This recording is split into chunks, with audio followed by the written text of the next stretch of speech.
உங்களுடைய அம்மா அப்பா உங்களுடைய பெற்றோரை நீங்கள் எப்போவுமே கைவிடக்கூடாது. அவங்களுக்கு தேவையான நன்மைகளை நீங்கள் செஞ்சு கொடுக்கணும். அதாவது அவங்க கேட்கலனா கூட அவங்களுக்கு தேவையானதை நீங்களே தெரிஞ்சுக்கிட்டு அவங்களுக்கு நல்லதை வந்து செய்யணும்.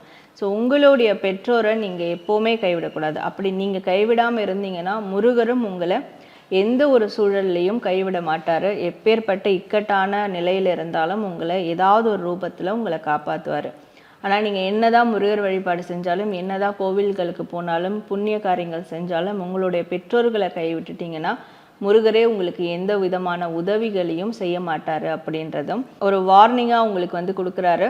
ஏன்னா அந்த மாதிரியான விஷயங்கள் இதுக்கு முன்னாடி நீங்கள் செஞ்சுருந்தீங்கன்னா அப்போது அதற்கு உங்களுடைய பெற்றோர்கள்கிட்டையும் முருகர்கிட்டையும் மன்னிப்பு கேட்டுக்கோங்க.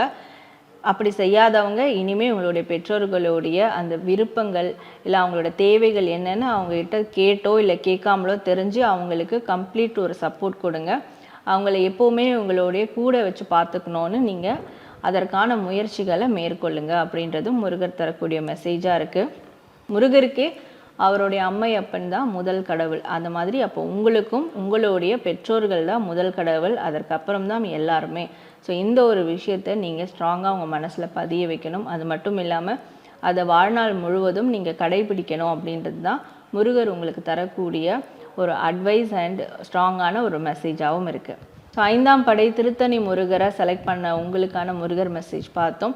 ஸோ நீங்கள் கமெண்ட் செக்ஷனில் அறுபடை முருகா போற்றி அப்படின்னு டைப் பண்ணி உங்களுடைய ஃபீட்பேக் கமெண்ட் பண்ணுங்கள்.